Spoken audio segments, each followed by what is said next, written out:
ಶುಭೋದಯ, ನಮಸ್ಕಾರ. Welcome to YoYo Kannada. ಬೆಳಗಾವಿಯ ಚಳಿಗಾಲದ ಅಧಿವೇಶನದಲ್ಲಿ ಉತ್ತರ ಕರ್ನಾಟಕ ಭಾಗದ ಸಮಸ್ಯೆಗಳು ಮತ್ತು ಪ್ರಾದೇಶಿಕ ಅನ್ಯಾಯದ ಕುರಿತಾದ ಚರ್ಚೆಗಳು ತಾರಕಕ್ಕೇರಿವೆ. ಕಾಂಗ್ರೆಸ್ನ ಶಾಸಕ ರಾಜು ಕಾಗೆ ಅವರು ಯಾರು ಏನೇ ಹೇಳಲಿ ತಲೆಕೆಡಿಸಿಕೊಳ್ಳದೆ ಪ್ರತ್ಯೇಕ ರಾಜ್ಯ ರಚನೆಗೆ ಹೋರಾಟ ಮಾಡುತ್ತೇನೆ ಅಂತ ನೇರವಾಗಿ ಘೋಷಣೆ ಮಾಡಿದ್ದಾರೆ. ಇತ್ತ ವಿರೋಧ ಪಕ್ಷದ ಉಪನಾಯಕ ಅರವಿಂದ್ ಬೆಲ್ಲದವರು ಅನುದಾನ ಹಂಚಿಕೆಯಲ್ಲಿ ತೀವ್ರ ತಾರತಮ್ಯ ನಡೆದಿದೆ ಎಂದು ಸರ್ಕಾರದ ವಿರುದ್ಧ ವಾಗ್ದಾಳಿ ನಡೆಸಿದ್ದಾರೆ. ಉತ್ತರ ಕರ್ನಾಟಕದ ಈ ಅಧಿವೇಶನ ಭಾಗ್ಯದ ಬಾಗಿಲು ತೆರೆಯಿತಾ?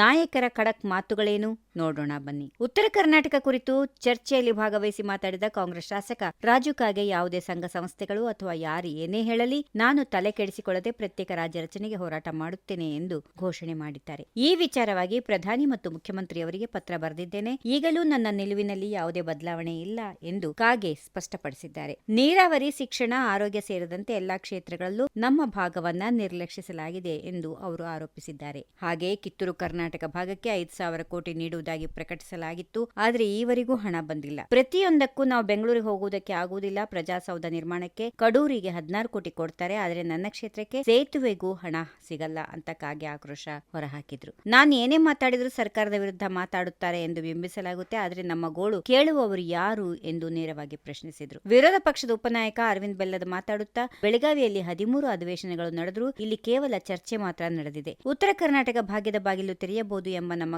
ಕನಸಾಗಿಯೇ ಉಳಿದಿದೆ ಹೀಗೆಂದು ಬೇಸರ ವ್ಯಕ್ತಪಡಿಸಿದರು.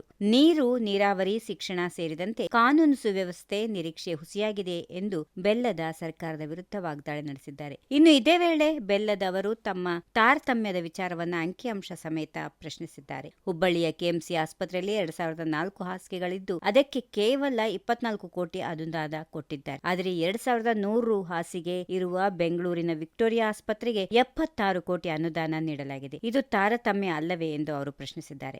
ಜೊತೆಗೆ ಕೃಷ್ಣಾ ನೀರಾವರಿ ಯೋಜನೆಗೆ 1.50 ಲಕ್ಷ ಕೋಟಿ ಖರ್ಚು ಮಾಡುವ ಭರವಸೆ ನೀಡಿ 2.5 ವರ್ಷಗಳಲ್ಲಿ ಕೇವಲ 36,000 ಕೋಟಿ ಖರ್ಚು ಮಾಡಿದ್ದಾರೆ ಎಂದು ಟೀಕಿಸಿದ್ದಾರೆ. ಉತ್ತರ ಕರ್ನಾಟಕದ ಹಲವು ಜಿಲ್ಲೆಗಳು ಇನ್ನೂ ಹಿಂದುಳಿದ ಜಿಲ್ಲೆಗಳ ಪಟ್ಟಿಯಲ್ಲಿ ಸ್ಥಾನ ಪಡೆದೇ ಇಲ್ಲ.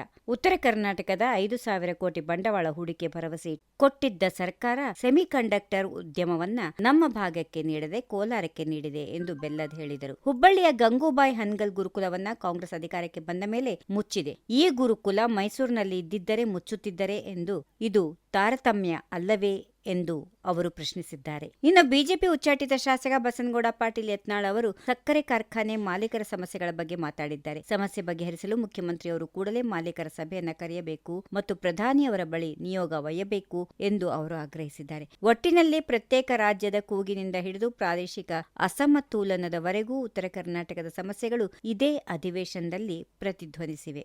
If you like this video ಬೇಗ ಲೈಕ್ ಮಾಡಿ, ಕಾಮೆಂಟ್ ಮಾಡಿ, ಶೇರ್ ಮಾಡಿ ಹಾಗೂ ಯೋಯೋ ಟಿವಿ ಕನ್ನಡವನ್ನು ಸಬ್ಸ್ಕ್ರೈಬ್ ಮಾಡಿ.